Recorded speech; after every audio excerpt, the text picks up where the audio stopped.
Welcome to 9+ news. నేను మీ సయ్యద్ అహ్మద్. ఇటీవల వార్తల్లో వందే మాతరం గురించి చాలా హాట్ టాపిక్ నడుస్తుంది. వందే మాతరాన్ని నేషనల్ యాంథమ్ అయినటువంటి జనగణమనతో సరిసమానమైన హోదా, దానికి సంబంధించిన బిల్లు కూడా పార్లమెంట్లో పాస్ అయింది.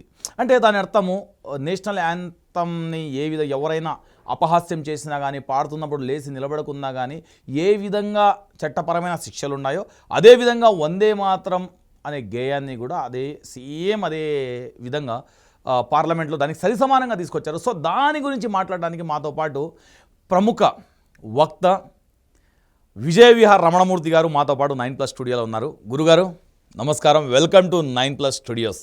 నమస్తే గురుగారు, చెప్పండి. ఇప్పుడు నేషనల్ యాంథమ్ జనగణమనకి సరిసమానంగా వందే మాతరం కూడా తీసుకొచ్చారు. ఈ రెండింటికి సమానమైన హోదా మేము కల్పించామని బిల్లు కూడా పాస్ చేశారు. సో దాన్ని మీరు ఎలా చూస్తారు? ఇప్పుడు ప్రధానమంత్రి ఆగస్టు 15వ తారీఖు ఎర్రకోట బురుజుల నుంచి ఆయన మన త్రివర్ణ పతాకాన్ని ఎగరేస్తారు ఆగస్టు 15న. దానికి ముందు వందే మాతరం గీతాన్ని ఆలపించాలనేటువంటి నిర్ణయం జరిగింది. ఓకే, వందే మాతర గీతం అనగా ఏమిటి అనేటువంటిది గత జనవరి చివరన హోంమంత్రిత్వ శాఖ రిలీజ్ చేసినటువంటి ఒక సర్క్యులర్లో 6 చరణాల వందే మాతరం పాడాలనేటువంటి నిర్ణయం జరిగింది. ఓకే, అది కనుక ఆగస్టు 15న అమలైతే, అంటే అదే అమలవుతుంది, స్వతంత్ర భారతదేశ చరిత్రలో మొట్టమొదటిసారి 1947 తర్వాత ఒక మత వాసనలో ఉన్నటువంటి జాతీయ గేయాన్ని మొట్టమొదటిసారిగా స్వతంత్ర దినోత్సవం రోజు ఆలపించేటువంటి ఒక దురదృష్టకరమైనటువంటి క్షణాలు చరిత్రలో మన దేశ అస్తిత్వానికి, మన రాజ్యాంగ అస్తిత్వానికి, మన దేశం యొక్క విలువల అస్తిత్వానికి, ప్రాచీన కాలం నుంచి మనకు వస్తున్నటువంటి విలువలు, జాతీయోద్యమ కాలం విలువలకి మొదటి విఘాతం, మొదటి సవాళ్ళు ఏర్పడినట్టు అవుతుంది. ఈ దురదృష్టకరమైన క్షణాల గురించి చాలా ఆవేదన భరితంగా, అలాగే జరుగుతుందా, ఏదైనా జరిగి ఆగుతుందా అనేటువంటి ఉద్దేశంతో నేను ఎదురు చూస్తున్నాను. మీరు ఇందాక ఏమన్నారంటే వందే మాతరానికి జనగణమనతో సమానమైన హోదా. మీ ఉద్దేశంలో జూలై 30న లోక్సభ ఆమోదించినటువంటి ఒక బిల్లు, అంతకుముందే కొన్ని రోజుల క్రితం, వారం అనుకుంటాను, రాజ్యసభలో కూడా ఆమోదించారు. సో 2 సభల ఆమోదం పొందిన తర్వాత ఇక డైరెక్ట్గా ద్రౌపది ముర్ము గారు, రాష్ట్రపతి గారు సంతకం పెడితే చట్టం అయిపోతుంది. అవును. సో ఇది ఆ చట్టంలో అంటే prevention of the insults to the national honour అనేటువంటి చట్టం, జాతీయ గౌరవాల యొక్క అవమానాలను నివారించేటువంటి చట్టం, 1971 నాటి చట్టానికి అమెండ్మెంట్, సవరణ చేసేటువంటి బిల్ అది. ఓకే. సో దీంట్లో మన పతాకాన్ని ఎలా ఎగరేయాలి, ప్రోటోకాల్ ఏమిటి, మన జాతీయ గీతాన్ని ఎట్లా పడాలి, ఇవన్నీ ఉంటాయి. దాంట్లో వందే మాత్రాన్ని లింక్ చేశారు. కానీ మీరు ఇందాక చెప్పిన ఆ చట్టంలో పేర్కొన్న ఏ వందే మాత్రం అనే క్లారిటీ ఆ చట్టంలో లేదు. ఓకే, ఉండే అవకాశం కూడా లేదు. ఎందుకంటే దాంట్లో ఆ టెక్స్ట్ ఇవ్వరు. ఎందుకంటే ఏదైతే prevention of insults to the national honour అనేటువంటి చట్టం ఉందో అది కేవలం ఆ గీతాన్ని ఎలా ఆలపించాలి మాత్రమే చెప్తుంది. ఇప్పుడు వందే మాత్రం అనేటువంటి గీతానికి ఉన్నటువంటి సమస్య ఏమిటంటే, ఇది జనవరి చివరన మన కేంద్ర ప్రభుత్వం, మోదీ గారి ప్రభుత్వం వేసినటువంటి ఈ మెలిక వల్ల ఈ మొత్తం గీతం స్వభావం మారిపోయింది. మొట్టమొదట మనం వెనక్కి తిరిగి చరిత్రలో చూసుకుంటే 150 సంవత్సరాల క్రితం 1875లో బంకించంద్ర చటర్జీ గారు మొట్టమొదటిసారిగా ఈ వందే మాతరం అనేటువంటి పాటని రాయటం అనేది జరిగింది. ఓకే. ఈ వందే మాతరం అనే పాట రాసి 75 అంటే 150 సంవత్సరాలు పూర్తయ్యాయి అని ప్రభుత్వం, మన భారతదేశంలో కూడా అందరూ సంతోషపడతాం. అవును. ఆ గీతాన్ని గురించి పార్లమెంట్లో చెప్తూ మొట్టమొదటిసారి పార్లమెంటు వేదికగా నరేంద్ర మోదీ గారు పచ్చి అబద్ధాలు చెప్పారు. ఏమని చెప్పారంటే, జవహర్లాల్ నెహ్రూ, భారతదేశ తొలి ప్రధాని అయినటువంటి నెహ్రూ గారు కుట్ర చేసి దీంట్లో ఉన్నటువంటి 4 చరణాలని కత్తిరించి ముస్లింలను సంతోషపెట్టడానికి, జిన్నాని సంతోషపెట్టడానికి ఈ తప్పుడు పని చేశారు. దీంట్లో 6 చరణాలు ఉండాలి, 2 ఉన్నాయి, ఈ పని చేసినవాడు నెహ్రూ అని ఒక పచ్చి అభాండాన్ని, పచ్చి అబద్ధాన్ని చెప్పారు. ఓకే. ఈ ఈ తరం పిల్లలకి, జెన్జీ అనండి, లేకపోతే కేవలం సోషల్ మీడియా మీద ఆధారపడుతున్నటువంటి ఈ జనరేషన్కి అసలు ఈ చరిత్ర గురించి ఎలా తెలుస్తుందా లేదా అని నేను ఆందోళన పడుతున్నాను. నరేంద్ర మోదీ గారు చెప్పింది పచ్చి అబద్ధం. ఆయన అబద్ధాన్ని పార్లమెంటు వేదిక చెప్పి ఉండాల్సింది కాదనుకుంటాను నేను. మనం చరిత్రలోకి వెళ్ళి చూస్తే మొట్టమొదట ఆయన ఆయన రాయటం జరిగిన తర్వాత మ్మ్. ఈ గీతాన్ని గురించి కొంచెం మనం మాట్లాడుకుందాం. ఒక 7-8 సంవత్సరాల తర్వాత ఆనందమఠం అనేటువంటి ఒక నవల రాశారు. ఈ ఆనందమఠం అనేటువంటి నవల బంకించంద్ర చటర్జీ గారు రాసినప్పుడు తను అంతకుముందే రాసినటువంటి గీతాన్ని దీంట్లో పెట్టారు. మ్మ్. ఈ ఆనందమఠం అనేటువంటిది సన్యాసుల యొక్క తిరుగుబాటు, దేశభక్తి ప్రపూరితమైన నవల కదా అని మనం అనుకుంటాం. మ్మ్. కానీ వాస్తవం చెప్పాలంటే ఇది పచ్చి మతోన్మాదమైనటువంటి నవల. దేశభక్తి లేనే లేదు, దేశభక్తికి వ్యతిరేకమైన నవల. ఈ విషయాన్ని మన వీక్షకులకు తెలియజేయడానికి నేను ఇవాళ ఆనందమఠం నవలను తీసుకొచ్చాను. మ్మ్. ఇది ఆనందమఠం నవల, తెలుగు అనువాదం. జయంతి పబ్లికేషన్స్ వాళ్ళు ప్రచురించారు. Okay okay. కొంచెం ప్రతిష్ట ఉన్నటువంటి సంస్థ. 1997 నాటి అనువాదం తీసుకొచ్చాను నేను. అంటే ఇవాళకి ఒక 3 దశాబ్దాలు పూర్తయినట్లు లెక్క. ఓకే. ఇది మాత్రమే కాకుండా మరొక అనువాదాన్ని కూడా తీసుకొచ్చాను. ఇది ఏపీ ఫ్రీడమ్ ఫైటర్స్ వాళ్ళు చేసినటువంటి అనువాదం. మ్మ్. ఇది ఏపీ ఫ్రీడమ్ అంటే మనం సమైక్య రాష్ట్రంగా ఉన్నప్పుడు జరిగినటువంటి అనువాదం కింద లెక్క. ఓకే. సో ఒక అనువాదం కాకుండా మనం 2 అనువాదాలను కూడా చూడాలి. మీరు అనుమతిస్తే కనుక మన వీక్షకులకు దీంట్లో కొన్ని విషయాలు చదివి వినిపించాల్సిన అవసరం ఉందని నేను అనుకుంటున్నాను. ఓకే. ఎందుకంటే ఆనందమఠం నవల గురించి నేను ఒక వ్యాఖ్య చేశాను ఇప్పుడు. మ్మ్. పచ్చి మతోన్మాదపూరితమైన నవల అని. ఇది ముస్లిం వ్యతిరేకత, అదేవిధంగా బ్రిటిష్ అనుకూలత, ఆంగ్లేయుల గురించి భజన దీంట్లో ఉన్నది. మ్మ్. దీంట్లో ఈ పేజీ నెంబర్ 30 నుంచి నేను ఒక 2-3 లైన్స్ చదువుతాను. ఓకే. సన్యాసులు తిరుగుబాటు చేస్తున్నారు, వాళ్ళు చర్చించుకుంటున్నారు ఒకళ్ళతో ఒకళ్ళు. మహేంద్ర సింహుడు అనేటువంటి సన్యాసితో మరొక సన్యాసి మాట్లాడుతున్నాడు. మహమ్మదీయ పాలనలో ధర్మం జరుగుతుందా? మ్మ్. మహమ్మదీయులను పారదోలితేనే ఎప్పటికైనా మనకు ధర్మం నిలుస్తుంది. అంటే ముస్లింలు గెంటేయాలి. మ్మ్. ఎలా పారదోలడం అంటే ఎలా గెంటేయడం అని అడుగుతున్నాడు. ఈయన చెప్తున్నాడు చంపేద్దాం ఎవరిని, ముస్లింలందరినీ. ఇంత బాహాటంగా ముస్లింలు చంపేయాలి అనేటువంటిది ఈ నవల్లో పేర్కొనడం అనేది జరిగింది. ఈ కింద ఈ వందే మాత్రం వాళ్ళు పాడుకుంటున్నారు. మ్మ్. సప్తకోటి కంఠ కలకల నినాదకరాలు, ఇదంతా వందే మాత్రం. ఇక్కడ కూడా త్వమ్హి దుర్గా దశ ప్రహరణ ధారణం, ఈ నవల్లో అప్పుడప్పుడు వాళ్ళు పాడుకుంటూ ఉంటారు, ఇలాంటిది దరిద్రం మాటలు మాట్లాడుకుంటూ ఉంటారు. మ్మ్. ఇది అంతేకాకుండా మరి గురుగారు నేను చిన్న ఇంటరప్ట్ చేస్తున్నా. చేయండి. మరి ఈ విధంగా మతానికి సంబంధించినటువంటి ఇతర మతాన్ని ద్వేషించే నవలైతే ఆ టైంలో చాచా నెహ్రూ గారు కానివ్వండి, మౌలానా అబుల్ కలాం ఆజాద్ వీళ్ళందరూ ఉన్నారు. మరి వీళ్ళందరూ ఈ ప్రస్తుతం ఉన్న స్టాండ్ చేస్తే ఎందుకు యాక్సెప్ట్ చేశారు? Coming to the point. ఆ పాయింట్కి వచ్చే ముందు ఇంకొంత ఈ నవలని గురించి ఇంకొన్ని వివరాలు చెప్పనివ్వండి. ఓకే. ఎందుకంటే మహమ్మదీయ వ్యతిరేకత మాత్రమే కాదు, బ్రిటిష్ అనుకూలత. అంటే అందరూ ఏమనుకుంటారంటే బ్రిటిష్ వాళ్ళు మనని అణిచివేశారు, మ్మ్. విదేశీ పాలకులు మన వలస పాలన కింద నలిగిపోయామనుకుంటాం. స్వతంత్ర పోరాటం చేసినటువంటి భగత్ సింగ్, సుభాష్ చంద్రబోసు, గాంధీ గారు బ్రిటిష్ వాళ్ళ వ్యతిరేకంగా పోరాడారు కదా. అవును. బ్రిటిష్ వాళ్ళ గురించి ఏం చెప్తున్నాడు ఇక్కడ చూడండి. ఆంగ్లేయుల రాజ్యం వస్తే తప్ప సనాతన ధర్మం ఇక్కడ పునఃస్థాపితం కాదు. షాకింగ్ ఏంటంటే సనాతన ధర్మానికి ఆంగ్లేయుల సపోర్ట్ కావాలి, లేకపోతే సనాతన ధర్మం దిక్కు లేదు. ఇది సనాతన ధర్మానికి అవమానం, ఆంగ్లేయుల యొక్క భజన. మ్మ్. 33 కోట్ల దేవతలను పూజిస్తూ ఉండడమే సనాతన ధర్మం కాదు. మ్మ్. హిందూ ధర్మం అనేది లుప్తమైంది. లుప్తం అంటే లేకుండా పోయింది. ప్రాకృత హిందూ ధర్మం జ్ఞానాత్మకమైనది. అంటే హిందూ మతంలో నాలెడ్జే ప్రధానంగా ఉంది, కార్యాత్మకమైనది కాదు. అంటే దాంట్లో యాక్షన్ లేదు అని. ఇది పచ్చాబద్ధం. ఎందుకంటే మీరు భగవద్గీత చదివితే తతో యుద్ధాయ యుద్ధస్వాన్ని యుద్ధం చేయమని స్పష్టమైనటువంటి ఆదేశం ఉంది. అసలు అకర్మ అనేటువంటి దాన్ని హిందూ మతం అంగీకరించదు, మ్మ్. నిష్క్రియత్వాన్ని అంగీకరించదు. కానీ వీళ్ళు యాక్షన్ లేదు, నాలెడ్జే ఉందని మరి ఎందుకో బంకించంద్ర చటర్జీ గారు రాశారు. మరి యాక్షన్ ఎక్కడి నుంచి నేర్చుకోవాలి? అంతర్విషయకమైన జ్ఞానం సనాతన ధర్మానికి ప్రధానమైందంటే లోపల నాలెడ్జే కావాలట. మ్మ్. ముందు బహిర్విషయంలో జ్ఞానం కలిగితే తప్ప, అంటే బయట సబ్జెక్ట్స్ లౌకికమైన విషయాలు తెలిస్తే తప్ప మ్మ్. అంతర్విషయంలో జ్ఞానం సిద్ధించదు. సనాతన ధర్మం ప్రచారానికి రావాలంటే ముందు బాహిర్విషయమైన జ్ఞానం ప్రచారం కావాలి. ఎక్కడుందట అది? మ్మ్. చెప్తున్నాడు. ఆంగ్లేయులు ఈ జ్ఞానంలో ప్రకాండ పండితులు, అంటే ఇంగ్లీష్ వాళ్ళు కావాలి, బ్రిటిష్ వాళ్ళు కావాలి. వీరు లోకశిక్షా పటిష్ఠులు, అంటే వాళ్ళు భజన చేస్తున్నాడు, మ్మ్. వాళ్ళు గొప్పవాళ్ళు అని. అందుచేత ఆంగ్లేయుల రాజ్యం వచ్చేట్లయితే హిందువులు జ్ఞానవంతులు, గుణవంతులు, వీర్యవంతులు అవుతారు. మ్మ్. సో హిందువులకి బ్రిటిష్ వాళ్ళు ఉంటేనే హిందూ మతం, సనాతన ధర్మం నిలుస్తుంది అని సనాతన ధర్మాన్ని అవమానించే మాటలు, మ్మ్. దేశాన్ని అవమానించే మాటలు, బ్రిటిష్ వాళ్ళ భజన చేసే మాటలు ఈయన స్పష్టంగా రాశాడు. మ్మ్.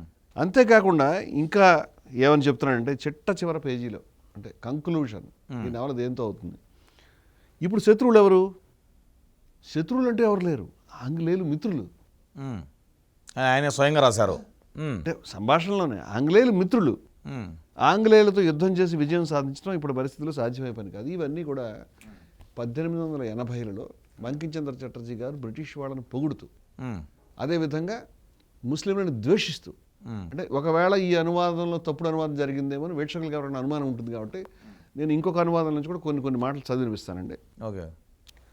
ఇప్పుడు ఇంకా ఏమని చెప్తున్నారంటే ఇక్కడ విషయాలు, ఎవరైతే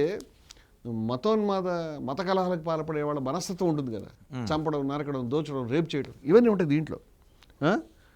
ఇది చూడండి, రాత్రంతా వందే మాత్రం పాడుకుంటూ ఈ సంతానులు అంటే సన్యాసులు తిరుగుతూ ఉన్నారు. నగర జనాన్ని పట్టుకుని వందే మాత్రం పాడని లేకపోతే చంపేస్తామని బెదిరిస్తున్నారు. ఇప్పుడు మీరు చూడండి, వందే మాత్రం పాడకపోతే దేశం నుంచి గెంటేస్తామని ఆర్ఎస్ఎస్ వాళ్ళు చెప్తున్నారు కదా, దగ్గరగా ఉన్నాయి ఈ మాటలు. అంతేకాకుండా వేపల్లె గొల్లలో వచ్చే గోపికలేరి ఎక్కడున్నారు అంటే ఆడవాళ్ళు కావాలి. చాలా నిజమైన విషయాలు. మహమ్మదీయులు ఓడిపోయారు, మనం గెలిచాం, ఈ దేశం మనదే, సోదరులారా హరిహరి అని అండి. మహమ్మదీయులు కనపడితే చాలు జనం వారి మీద అఘాత్యానికి పూనుకోసాగారు. ఈ మాటలు ఏవైతే ఉన్నాయో ఈ మాటల్ని ఎక్కడ కూడా పాశ్చాత్తాపంతో బాధతో కాకుండా ఈ మాటల్ని సంతోషంగా చెప్తున్నాడు అనమాట, ఉత్సాహంగా గొప్ప పని జరుగుతున్నట్టుగా చెప్తున్నాడు ఈయన. ముస్లిం బస్తీలకు నిప్పు పెట్టడం, వాళ్ళ ఇళ్ళు దోచుకోవడం ఎక్కువైపోయింది, ఆనందం అనమాట ఇదంతా. కొందరు ముస్లింలు భయపడి ఒంటికి భస్మం రాసుకుని హిందువుల వేషం వేసుకుని తప్పించుకుంటున్నారు. చూడండి, అసలు ఇలాంటి మతోన్మాదమైనటువంటి రాతలు ఎవరైనా రాస్తారా? ఎవరైనా అడిగితే మేము హిందువులమని సమాధానం చెప్తున్నారు, ముస్లింలు దాడులు తట్టుకోలేక అట్లా చెప్తున్నారట. బాధలు భరించలేక కొందరు ముస్లింలు నగరం వదిలి పారిపోయారు. నగర రక్షణకు ప్రభుత్వం పూనుకుంది, పలు చోట్ల సైనికుల కాపలాలు ఏర్పాటు చేశారు. అంతేకాకుండా అదిగో వస్తున్నారు, సన్యాసులు వస్తున్నారు, హిందూ రాజ్యం వస్తోంది, దేవుడు అందరినీ రక్షిస్తాడు అని కొందరు హిందువులు ప్రచారం చేస్తున్నారు. ఇంతకాలం తర్వాత ఖురాన్ షరీఫ్ అబద్ధాల కోరుగా మారిపోయిందా? ముస్లింల యొక్క బాధ ఇదంతా. ఖురాన్ షరీఫ్ ఎవరైనా రాస్తారని మాట, ఖురాన్ షరీఫ్ అబద్ధాల కోరుగా మారిపోయిందా? 5 పూటల నమాజ్ చేసి మనం సాధించింది ఏమిటి? హిందువులే జయించారు కదా అని ముస్లిమ్స్. మీరు చూస్తే కనుక మహమ్మదీయులు గొడవ చేస్తున్నారు, రాత్రి అంతా ఎవరికి నిద్రపట్టలేదు. ఈ వాతావరణం అంతా కూడా ఈ కమోషన్, దీంట్లో దేశభక్తి ఏమైనా ఉందా, లేకపోతే మత ఉద్రేకాలని, మత కల్లోలాలని రెచ్చగొట్టేటువంటి మనస్తత్వం ఉందా అనేది ఎవరికి వాళ్ళు ఆలోచించాలి. ఈ నవలకు ఉన్నటువంటి రిలవెన్స్ ఎంత. అంతేకాకుండా ఇది ముస్లింల పట్ల నేను ఇందాక ఆంగ్లేయులకు సంబంధించి చెప్పాను, ఆ మాటలు కూడా ఇక్కడ మనం ఈ అనువాదం నుంచి కూడా కొన్ని మాటలు చూద్దామండి. వాళ్ళు చెప్తున్నారు, ఇంగ్లీష్ వాళ్ళు రాజులు కాకపోతే సనాతన ధర్మోద్ధరణ జరగదు. మహాపురుషులు చెప్పిన విషయాన్ని నేను చెప్తున్నా, శ్రద్ధగా విను. 33 కోట్ల దేవతలను పూజించడం సనాతన ధర్మం కాదు, అదొక రకమైన లౌకిక ధర్మం. మ్లేచ్చులు దేనిని హిందూ ధర్మం అంటారో అది లుప్తమైపోయింది. ఇప్పటి హిందూ ధర్మం జ్ఞానాత్మకమైనది, కార్యాత్మకమైనది కాదు. అంతర్విషయాలకు సంబంధించిన జ్ఞానం, ఇదంతా మనం ఇందాక చదువుకున్నాం, సనాతన ధర్మం యొక్క ముఖ్య అంశం. అంచేత ఈ బాహ్య జ్ఞానం కావాలి అంటాడు. అది ఎక్కడుంది? ఇంగ్లీషు భాష శిక్షణ ద్వారా జ్ఞానం కలుగుతుంది. ఆ జ్ఞానం వల్ల హిందువులు జ్ఞానవంతులు, గుణవంతులు, బలవంతులు అవుతారు. ఆ విధంగా కానంత వరకు ఆంగ్లేయుల రాజ్యం కొనసాగుతుంది, వారి రాజ్యంలో ప్రజలు సుఖంగా ఉంటారు, అడ్డంకులు లేకుండా ధర్మాచరణ జరుగుతుంది. ఇంత ఇంగ్లీష్ వాళ్ళతో యుద్ధం చేయకు, ఇంత స్పష్టంగా ఉంది. ఇప్పుడు చిట్ట చివరన పేజీలో ఇప్పుడు మనకు ఇందాక అక్కడ చదివినిపించాను, ఇప్పుడు మనకు శత్రువులు ఎవరు లేరు, ఆంగ్లేయులు మనకు మిత్రులు, ఆంగ్లేయులతో యుద్ధం చేసి విజయం సాధించగల శక్తి ఎవరికి లేదు అంటే చాలా స్పష్టంగా నేను 2 అనువాదాలు చదివినిపించాను. ప్రో బ్రిటిష్ టోన్, అదేవిధంగా యాంటీ ముస్లిం ఉన్మాదం అనేటువంటి చెప్పినటువంటి నవల. ఓకే, ఈయన నవలలో ఇవన్నీ రాశాడు. అంటే వందే మాతరం కాడి నుండి వందే మాత్రం మొట్టమొదట 1875లో రాశాడు. 1875లో రాసిన తర్వాత దీన్ని 7-8 సంవత్సరాల తర్వాత తను రాసిన నవలలో ఈ వెనకాల బ్యాక్గ్రౌండ్ థీమ్ లాగా అప్పుడప్పుడు ఈ వందే మాత్రం పాడుతూ ఈ దరిద్రం అంతా రాశాడు. ఓకే. కానీ వందే మాత్రం మీరు ఇందాక అడిగిన ప్రశ్న, ఇటువంటి నవలను ఎందుకు నెహ్రూ గారు కానివ్వండి, ఆ టైం ఐఎన్సి కాంగ్రెస్ వాళ్ళందరూ ఆమోదించారు. ఈవెన్ ముస్లిమ్స్ కూడా, క్రిస్టియన్స్ కూడా ఓకే ఈ స్టాంజాస్ అయితే మేము కూడా పాడతామని ఆమోదించారు. వద్దామండి అక్కడ. ఇప్పుడు ఏమైందంటే వందే మాత్ర గీతం ఈయన మొట్టమొదటి రాసిన తర్వాత it became very very popular. Vande Mataram అంటే అమ్మా నీకు నమస్కారం, ఇంకేం లేదు దాంట్లో మీనింగ్. ఏదైతే దేశ ప్రజలు బ్రిటిష్ వాళ్ళకి వ్యతిరేకంగా జరిగే పోరాటం, ముఖ్యంగా బెంగాల్ విభజన 1905లో జరిగింది. అవును. ఈ బెంగాల్ 2గా చీలిపోయినప్పుడు మళ్ళీ ప్రజలంతా వందే మాతరం అనేటువంటి నినాదంతో ఉద్యమిస్తే అది కలిసింది. అవును. 1915 నాటికి గాంధీ గారు భారతదేశం వచ్చారు. ఈ గీతం 1875 అని చెప్పాను నేను. 1819, 18, 19, 20 నాటికి దేశవ్యాప్తంగా సహాయ నిరాకరణ ఉద్యమం గాంధీ గారు అంతా అది పెద్ద ఉద్యమం ప్రారంభమైంది. అవును. అప్పటికే వందే మాత్రం పాపులర్. అంటే దేశభక్తులంతా వందే మాత్రం అని అనేవారు. మీ చివరికి మనకి చివరికి స్వాతంత్రం వచ్చిన క్విట్ ఇండియాలో కూడా మీరు చూస్తే గాంధీ బుడి అంటారు. మాతంగిని హజరా అనేటువంటి ముసలావిడ జెండా పట్టుకుని వందే మాత్రం అని చెప్తూ బుల్లెట్లకు ఎదురెళ్ళి చచ్చిపోయింది. అవును. అంత ఉత్తేజం అనమాట. అయితే ప్రజలకి ఈ వివరాలు తెలియదు, ప్రజలకు ఆనందమఠం తెలియదు, ప్రజలకి దీని వ్యవహారాలతో సంబంధం లేదు. సో 1937లో భారతదేశంలో మొట్టమొదటిసారి ప్రొవిన్షియల్ ఎన్నికలు జరిపారు. ప్రొవిన్షియల్ అంటే ఇప్పుడు మన రాష్ట్రం ఉంటున్నాం కదా, దాన్ని ప్రావిన్స్ అనేవారు. అవును. సో మనకి ఒక 11 ప్రావిన్స్లు ఉన్నాయి. వాటిలో 8-9 చోట్ల కాంగ్రెస్ అధికారంలోకి వచ్చేసింది. ఇంకా మిగతా చోట్ల పెద్ద పార్టీ కింద వచ్చింది. అంటే 90% మంది ప్రజలు కాంగ్రెస్తో పాటు ఉన్నారు. కాంగ్రెస్ జాతీయ వేదిక. ఇప్పుడు కాంగ్రెస్ పార్టీతో పోల్చుకోవద్దు మీరు. ఆ రోజు కాంగ్రెస్ ఒక జాతీయ వేదిక. 1937లో కాంగ్రెస్ యొక్క అగ్రనాయకత్వం కూర్చొని చర్చించారు, ఇప్పుడు ఏం చేద్దాం ఈ వందే మాతరం గీతాన్ని. కొన్ని ప్రభుత్వాలు ఉన్నాయి కదా మన దగ్గర. అవును. అప్పుడు ఆలోచించిన తర్వాత వాళ్ళకి అర్థమైన విషయం ఏంటంటే, ఏదైతే వందే మాతరంలో ఉందో ఈ గీతం అంతా సరిసమానంగా లేదు. ఆఖరి 4 చరణాలు చాలా హిందూ మతం యొక్క మొగ్గు కలిగి ఉన్నాయి. దీంట్లో విషయాలంతా కూడా ఇప్పుడు త్వంహి దుర్గా దశ ప్రహరణ ధారిణి అంటే అమ్మా నువ్వే దుర్గావి, నీకు 10 చేతులు ఉన్నాయి, 10 ఆయుధాలు ఉన్నాయి. ఇక్కడ దుర్గామాత బొమ్మ తప్పితే ఇంకోటి రానే రాదు. అంటే దుర్గామాతను పూజిస్తున్నారు వాళ్ళు. లక్ష్మీదేవి, అదేవిధంగా వాణి, సరస్వతీదేవి, వీళ్ళందరి పేర్లు కూడా వస్తున్నాయి. దీన్ని హిందువులు పాడుకోవడం ఓకే, కానీ మిగతా వాళ్ళు ఎట్లా పాడతారు? మిగతా వాళ్ళు పాడలేరు. సో అందుకని 2 చరణాలు మాత్రమే మనం ఉంచుదాము, మిగతా తీసేద్దాము, ఇది అవసరం లేదు, పాడాల్సిన అవసరం లేదని గాంధీ గారు, నెహ్రూ గారు, ఆజాద్ గారు, మన సర్దార్ వల్లభాయ్ పటేల్ గారు, జేబీ కృపలాని గారు, ఇంకా ఎందరో పెద్దలు కూర్చొని ఒక సమిష్టి నిర్ణయం చేశారు. అదే కాకుండా రవీంద్రనాథ్ ఠాగూర్ గారు, అసలు రవీంద్రనాథ్ ఠాగూర్ గురించి చెప్పుకోవాల్సిన విషయం ఏంటంటే, వారు అసలు ఈ గీతానికి ప్రాచుర్యం రావడంలో రవీంద్రనాథ్ ఠాగూర్ ఆయనే కదా పాడింది. ఆయన ట్యూన్ చేసింది. ఇప్పుడు మనం వందేమా అది వారి ట్యూన్. ఆ ట్యూన్ చేసిన వారు. ఆయన కాంగ్రెస్ సభలో ఎప్పుడో పాడి ఉన్నాడు. అవును. అందుకని వారు ఒక బెంగాలీ. అంకించంద్ర కూడా బెంగాలీ కదా. సో ఈ రవీంద్రనాథ్ ఠాగూర్ అభిప్రాయాన్ని కూడా తెలుసుకోవడానికి సుభాష్ చంద్రబోస్, వారు బెంగాలీనే, సుభాష్ చంద్రబోస్కే చెప్పారు. ఆయన అడిగితే కూడా రవీంద్రనాథ్ ఠాగూర్ ఎవరైతే గీతానికి ప్రాచుర్యం తెచ్చారో, ఎవరైతే దీన్ని ట్యూన్ చేశారో ఆయన కూడా ఏమని చెప్పాడంటే, అయ్యా 2 చరణాలు పాడవచ్చు, మిగతా 4 చరణాలు దేశ ప్రజలు ఎవ్వరు పాడాల్సిన అవసరం లేదు, ఇది అందరూ పాడుకునే గీతం కాదు, అందరూ పాడుకోవాలంటే 2 చరణాలు. ఏమిటవి? మనం చిన్నప్పటి నుంచి పాడుతున్నాం, సుజలాం సుఫలాం సస్యశ్యామలం, మన పంటలు, మన నది, మన కొండలు, మన మట్టి, ఇదంతా కూడా మనందరికీ ఆనందించే విషయమే కదా అని అనుకున్నారు. అక్కడతో ఆ వివాదం ఏదుందో దాన్ని సమసిపోయింది. మీరు ఇందాక చెప్తున్నది, కొంతమంది ముస్లింలు మేము అల్లాహ్ తప్పితే మరెవరి ముందు కూడా మేము తల వంచము, ఎవరికి నమస్కారం చేయము, అల్లాహతో మరెవరినైనా కనుక మేము పక్కన కూర్చోబెడితే అంతకంటే మహాపాపం మా దృష్టిలో లేదు, మేము నరకానికి పోతాము, అంచేత ఈ పని చేయలేము, అంటే మెయిన్ ఆర్టికల్ ఆఫ్ ఫెయిత్ మాకు ఇదేను అని. కొంతమంది పెద్దలు లేదు, అసలు అల్లాహతో పోల్చట్లే కదా, ఆవిడని జగన్మాతని, జగత్తును సృష్టించింది, విశ్వాన్ని సృష్టించాడు, అవును, లేకపోతే పరమేశ్వరుడు సృష్టించాడు, వాళ్ళతో పోల్చలేదు కదా. అవును. కేవలం దేశమాత, దేశాన్ని గురించి చెప్తున్నాము. ఏ విధంగా ఇప్పుడు పార్టీలో ఉండి జై జగన్ అంటారు. అవును. జై జగన్ అంటే అల్లాతో పోల్చి కాదు కదా. జై చంద్రబాబు అంటే అల్లా, ఆ పార్టీ నాయకుడు జై చెప్తున్నారు. అవును. దాంట్లో అమ్మా నమస్కారం అని మనకి ఏఆర్ రెహమాన్ గారు మనకి మా తుజే సలాం ఎగ్జాక్ట్లీ అని వాడతాడు. స్వతంత్ర స్వర్ణోత్సవాల సందర్భంగా మా తుజే సలాం అన్న వందే మాత్రం ఒకటే. మా తుజే సలాం అన్న అమ్మ నమస్కారం అనే, సలాం అన్న నమస్కారం అని ఒకటే అభివాదం కదా. సో దీంట్లో అభ్యంతరం లేదు అనేటువంటిది ప్రిడామినెంట్గా ముందుకు వచ్చింది. అందువల్ల కొంతమంది దీని పట్ల అభ్యంతరం ఎప్పుడు వ్యక్తం చేసేవాళ్ళు ఉన్నప్పటికీ దాదాపుగా ముస్లిం ప్రజానీకం కూడా దీని పట్ల అభ్యంతరం వ్యక్తం చేయకుండానే ఉన్నారు. కాబట్టి మెజారిటీ ముస్లిమ్స్ ఎవరు అభ్యంతరం చేయడం లేదు, కొంతమంది మాత్రమే అభ్యంతరం చేస్తున్నారు. గురు 1950 జనవరి 24న రాజ్యాంగ రచనా సభ దీనిపైన ఒక తీర్మానం చేసి ఈ వందే మాత్రం 2 చరణాల గీతం గేయంగా దీన్ని అనుమతించారు. 2 కారణాలు ఏమిటంటే, మనకి జనగణమన అనేటువంటిది జాతీయ గీతం అని చెప్పిన తర్వాత దాంట్లో మనకు ఒక మార్చింగ్ రిథం ఉంటుంది. జనగణమన అధినాయక అనేది వందే, దాంట్లో ఆ మార్చింగ్ వ్యవహారం లేదు, కొంచెం మెలోడియస్గా ఉంటుంది. అవును. సో అందుకని ఈ జాతీయ గీతాలకి ఈ మార్చింగ్ వ్యవహారం కూడా ఉండాలి కొంత. అవును. అందుకని ఇది జాతీయ గీతం. అదే కాకుండా ఈ అబ్జెక్షన్స్ అనేటువంటిది ఉంది. జాతీయ గేయంగా ఎందుకు ఉంచారంటే, దాని ప్రాధాన్యత, చరిత్రలో మనకు ఉన్నటువంటి ప్రాధాన్యత రీత్యా దాన్ని ఈ 2 చరణాలు అలౌ చేయడం. ఆ రకంగా 1937 ఏ నిర్ణయం జరిగిందో అదే నిర్ణయాన్ని 1950లో రాజ్యాంగ రచనా సభ కూడా ఆ నిర్ణయాన్ని మరొకసారి నొక్కి వక్కాణించి దాన్ని క్లోజ్ చేయడం జరిగింది. ఆనాటి నుంచి ఇన్ని సంవత్సరాలు సుఖంగా బతుకుతున్నాం మనం, ఆ గొడవ లేకుండా. ఇప్పుడు ఆర్ఎస్ఎస్ సమస్య మనం చూడాలి. ఆర్ఎస్ఎస్ ఏ రోజు కూడా మన దేశ స్వతంత్ర పోరాటం లేదు. స్వతంత్ర పోరాటంలో ఉండడం సమస్య. సంఘ్ పరివార్ అనేది ఒకటి ఉందని మీకు తెలుసు కదా. అవును. ఈ సంఘ్ పరివార్లో భాగాలే ఆర్ఎస్ఎస్ నుంచి పుట్టినటువంటి కొమ్మలు ఇవన్నీ కూడా.